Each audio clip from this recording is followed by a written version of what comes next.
На ретро-поставках можна не тільки побавитися в Маріо, це у нас гра Guns of Fury, це гра через Portmaster. Дана гра, помиляюся, була навіть на Nintendo Switch і Android. Тобто це досить хороша гра з хорошою графікою, сучасна. Як бачимо, все йде прекрасно, без ніяких глюків. Так, аж де у нас... це не стріляти, автоматик. Тобто дуже просто ходимо, бігаємо, стріляємо, ворогів, збираємо ці патрони.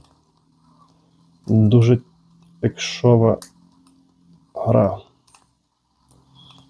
Опа. Досить хороша гра. Також нагадую, більше інформації ви знайдете за переходом у шапку профілю, кому цікава така гра. Приємного перегляду!